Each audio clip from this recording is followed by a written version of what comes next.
Gretsiya o'zining bayrog'ini yerim tushirdi. Ist.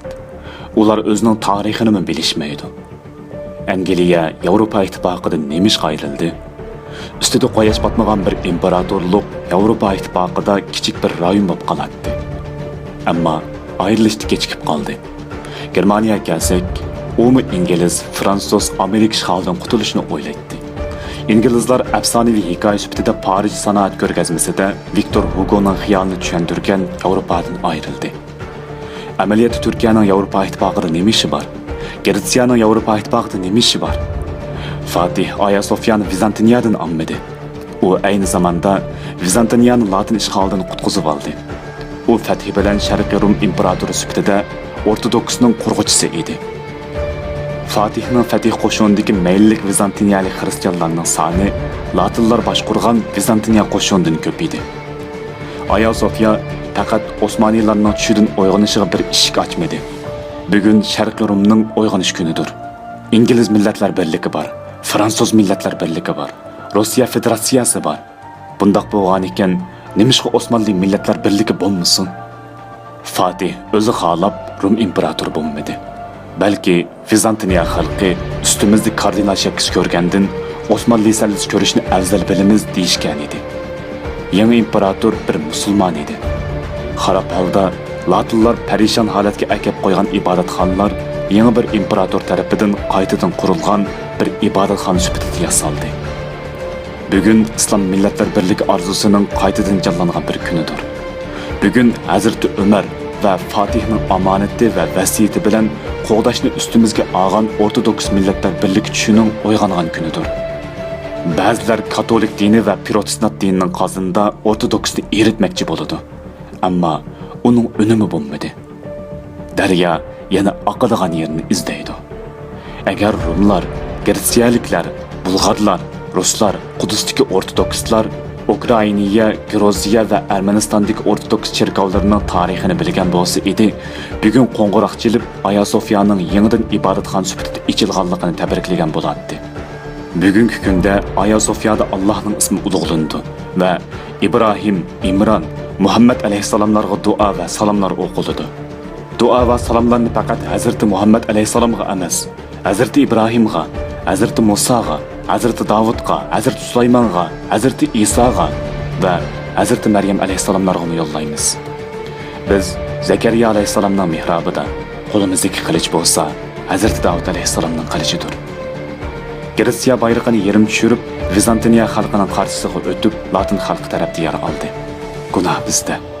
Biz bu haqiqatlarni insoniyatga bildirmadik. Biz buning kino, roman, hikoya yoki hujjatlik filmini ishlamadik. Biz bu ishlarning rostligini bilmaydigan tursak, bilmay turib, qandoq boshqalarga bildiraylik. Undaqda biz avval o'zimiz yukinaylik. Bu tarixni qaytadan yozishimiz kerak. Ba'zilar egilik huquq haqida so'zlaydi. Ba'zilar mulk huquq haqida so'zlaydi. Ba'zilar millat orzu qiladi deyishidi. Ba'zilar qilich huquqini so'zlaydi. Ba'zilari fatih qilish huquqi deyishidi. Haqiqat Allohga oid o'lchamdir. Kuch, son, boylik haqiqatning o'lchami emas. Qilich haqqi buningdan burun ishlatilmagan emas. Osman imperiyasining oxirgi mazgillarida bularmi bo'lgan. Demisimi Osman imperiyasi sababsiz yiqilgan emas. Biz olimlarga rahmat qilib avatilgan bir payg'ambarning ummati. Biz so'z anglaymiz. To'g'riga agishib, xato qarshi chiqamiz. Qaranglar, Osman imperiyasi 4 narsadan foydalangan. Ularning biri Hilful Fudud, ya'ni fazilatliklar uyushmasi. Yana biri Madina kelishimi. Uchinchisi bo'lsa Hazrati Umarning Quddus amillik xati. To'rtinchisi bo'lsa Sharqiy Rum Vizans tajribasi. Rum tajribasining bir muncha xatolari bo'lsa-mu, hikmati va to'g'ri bo'lgan taraflari bor edi. Televiziya teatridan din va tarix o'rganishdan voz kechaylik. Ayasofyani ochdik. Bu bir oxirlish emas, balki yangi bir boshlanish.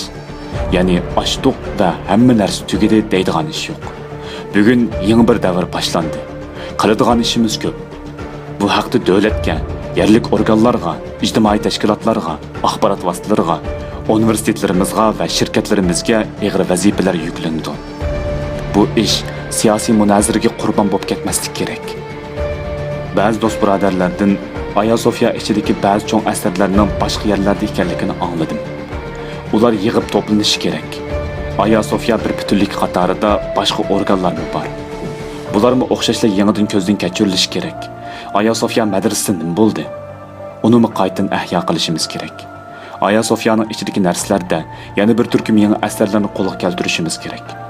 Bu jamiani ziyorat qilgan insonlarga Ayasofyaning tarixini bir butun tushuntiradigan bir to'rbatga ehtiyoj bor. Tarixiy materiallarga, nurg'unlagan tildagi kitoblarga, balki karton filmlarga va bolalar kitoblariga ehtiyoj bor. Bu ishning hozir qadar qilingan qismi faqat bir boshlanish edi.